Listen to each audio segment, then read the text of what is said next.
नमस्कार दोस्तों, आप सभी को ऋषि पंचमी व्रत के हार्दिक शुभकामनाएं। ऋषि पंचमी व्रत कथा।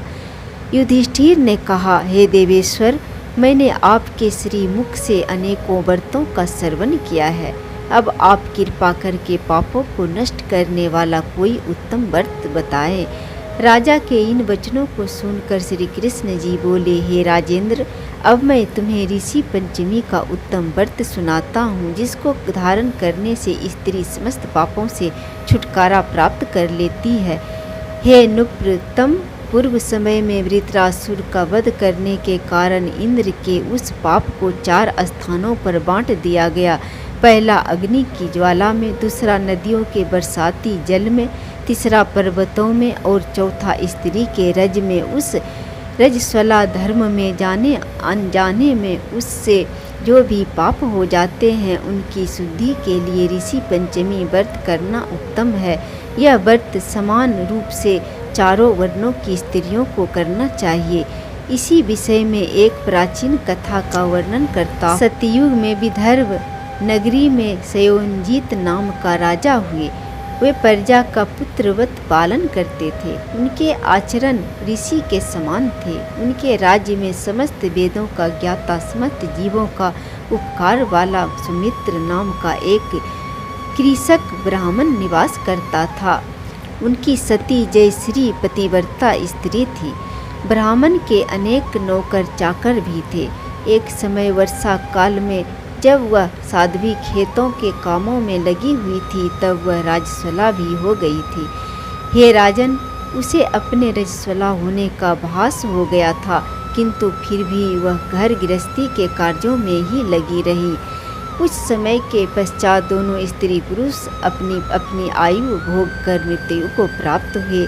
जयश्री अपने ऋतु दोष के कारण कुतिया बनी। सुमित को रजस्वला स्त्री के संपर्क में रहने के कारण बैल की योनि प्राप्त हुई। क्योंकि ऋतु दोष के अतिरिक्त इन दोनों का और कोई अपराध नहीं था, इस कारण इन दोनों को अपने पूर्व जन्म का समस्त विवरण याद रहा। वे दोनों कुतिया और बैल के रूप में रहकर अपने पुत्र सुमित के यहाँ पलने लगे। सुमित धर्मात्मा था और अतिथियों का पूर्ण सत्कार किया करता था। अपने पिता के श्राद्ध के दिनों में उसने अपने घर ब्राह्मण को जमाने के लिए नाना प्रकार के भोजन बनवाए थे। उसकी स्त्री किसी काम से बाहर गई हुई थी। एक सर्प ने आकर रसोई के बर्तन में विष उडेर दिया। सुमित की माँ कुतिया के रूप में बैठी हुई यह सब देख रही थी, अतः उसने अपने पुत्र को ब्रह्महत्या के पाप से बचाने की इच्छा से उस बर्तन को स्पर्श कर दिया। सुमित की पत्नी से कुतिया का यह कृत्य सहा नहीं गया और उसने एक जलती हुई लकड़ी से कुतिया को मारी।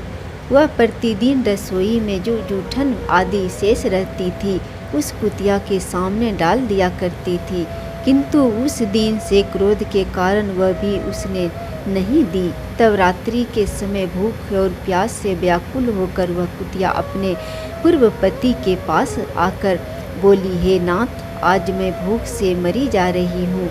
वैसे तो रोज ही मेरा पुत्र खाने को देता था, मगर आज उसने कुछ नहीं दिया। मैंने सांप के विष वाले खीर के बर्तन को ब्रह्महत्या के भय से छू कर भ्रष्ट कर दिया था।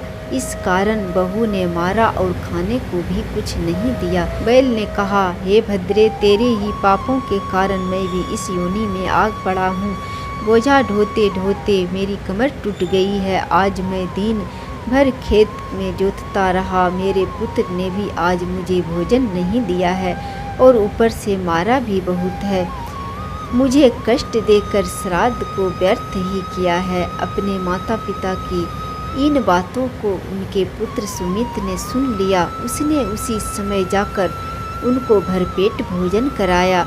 उनके दुख से दुखी होकर वन में जाकर उसने ऋषियों से पूछा, हे स्वामी, मेरे माता पिता किन कर्मों के कारण इस योनि को प्राप्त हुए हैं और किस प्रकार उसे छुटकारा पा सकते हैं। सुमित ने उन वचनों को श्रवण कर सर्वतपा नामक महिष के पास गए और महिष से पूछा, महिष ने अब दिव्य दृष्टि से पूर्व जन्म के सभी बातें ज्ञात कर लिया और कहा, पूर्व जन्म में तुम्हारी माता ने अपने स्वभाव के कारण रजस्वला होते हुए भी घर गृहस्थी की समस्त वस्तुओं को स्पर्श करता रहा और तुम्हारे पिता ने उसके स्पर्श किया था। इसी कारण वे कुतिया और बैल की योनि को प्राप्त हुए हैं।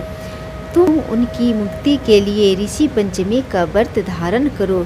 श्री कृष्ण जी बोले, हे राजन, महिष सर्वतपा के इन वचनों को श्रवण करके सुमित अपने घर लौट आया और ऋषि पंचमी का दिन आने पर उसने अपनी स्त्री सहित उस व्रत को धारण किया और उसके पुण्य को अपने माता पिता को दे दिया। व्रत के प्रभाव से उसके माता पिता दोनों ही पशु योनि से मुक्त होकर स्वर्ग लोक को चले गए। जो स्त्री इस व्रत को धारण करती है वह समस्त सुखों को भोगती है। ऋषि पंचमी का व्रत सुहागिन महिला को विशेष रूप से रखना चाहिए। ऋषि पंचमी का व्रत करने से महिलाओं को संसार के सभी सुखों की प्राप्ति होती है।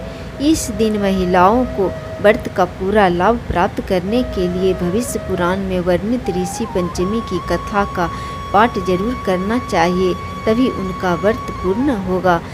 इस व्रत को करने से सभी पाप नष्ट हो जाते हैं। जाने अनजाने में जो भी पाप किया होता है वे सब नष्ट हो जाते हैं और अखंड सौभाग्य की प्राप्ति होती है। जय श्री हरि।